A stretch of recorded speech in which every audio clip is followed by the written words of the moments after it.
Well, good evening and welcome back to Sunday Evening Devotions. So, did you ever ask for something or really want something and get it, but it maybe isn't the thing you really wanted, or it turned out to be not quite to be the thing you asked for? Well, maybe perhaps you know that I've always liked Mustangs. I had a friend in high school that had a 1969 Fastback that I thought was probably the coolest car.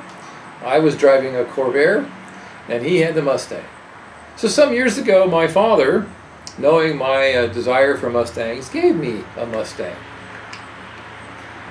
Yeah, not quite what I had in mind. I got what I wanted, but, a 1964 Mustang, classic to be sure, but not exactly what I had in mind. And I probably really don't need a Mustang. Well, that kind of relates to our story tonight. Samuel, in 1 Samuel chapter 8, and we're going to look through chapter 12, at this point in time in chapter 8, he has become old. The time has gone by. He's an older man. His sons have come after him, and they are now appointed as judges. But they're not faithful men. They're taking bribes and perverting justice, we're told. And so the people come to Samuel and say, listen, this is the situation. We would like you to anoint for us a king who will judge us. Now, this isn't an inordinate question to be asked. This is something that God had planned. Moses had told the people of Israel that indeed they would ask for a king in Deuteronomy 17, and he laid out certain rules and regulations for that king. What displeased Samuel at this point was the way they asked for it and what they were expecting. They were expecting a king like the nations, to judge them like the nations. In Israel's time, under the rule of God, Samuel judged them, but he always referred back to the Lord. You had to wait for the word of the Lord to come. You had to wait upon the Lord. And we often get impatient waiting upon God. Patience is probably the most difficult thing to learn. And so the people wanted to kind of speed things up. They wanted a king who would judge them, who would lead them, who would do things on his own. So they wanted a king, but not quite a king after God's own heart. So God tells Samuel that it's not that they had rejected him from judging them, but that they had rejected God himself. So God would give them a king that they asked for, but it wouldn't be exactly what they wanted. Something different. Something less than the real thing. And so Samuel agrees. Then in God's providence we find that the man of God's choice, Saul, a son of the tribe of Benjamin, is out looking for his father's donkeys. They're lost, and coming near where Samuel was and knowing that Samuel's a prophet, he goes and inquires of Samuel as to where he might find his donkeys. Well, God tells Samuel that this is the man that he had chosen. And so Samuel spends some time with Saul in instructing him and encouraging him and preparing him for what's to come next. And Samuel, as he does this, surprises Saul.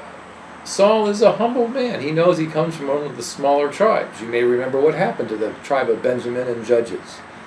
And he doesn't expect this at all. And then Saul is told that he would, a number of things would happen to him that would confirm to him God's choice, and that he would be gifted with the Spirit and empowered by the Spirit and be amongst the prophets, a sign of God's blessing.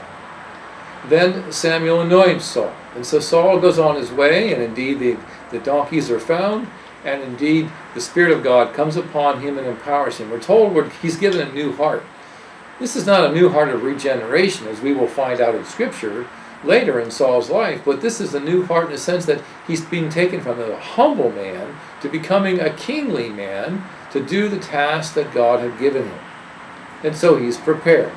And then Samuel calls the Israelites together, that Saul would become chosen as king. And he is chosen. He's had to be brought out from the baggage, if you may recall, to be brought out before the people and publicly declared to be their king. The first test would come, because God is going to test Saul and the people, primarily because of the kind of king they're looking for and the kind of king that Saul will become. So the first test is the trial of Jabesh Gilead. The Ammonites across the river are now threatening them, and they're looking for someone to come deliver them. And Saul is empowered before the people and leads the people to a great victory. So then Samuel calls the people together at Gilgal to officially make Saul the king. But Saul has been warned that the Philistines will be his trial, and that he will have to wait for Samuel to come and to offer the sacrifice, to inquire of the Lord.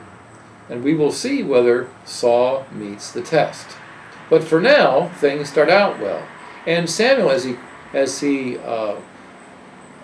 gives the kingship to Saul, in a sense, resigns his judgeship, hands it over. It is now Saul's task. And we see the passing of the baton here at this point, as Samuel reminds them that he's been faithful and that people admit that, and we see his farewell address in terms of his official rule as the judge. And then things are set up for Samuel, and the kingdom is renewed at this point. And so things look good, but the test is yet to come. All this points us to Christ. Samuel, who was God's faithful servant, the prophet, points us to Jesus. Saul, who would have to pass the test, even as Jesus would have to pass the test for us to be in our place. Would he do it? Well, we know that Jesus did do it. We know that Jesus passed the test, was tempted in all ways like we are, and yet was to be found without sin. Well, that's good news.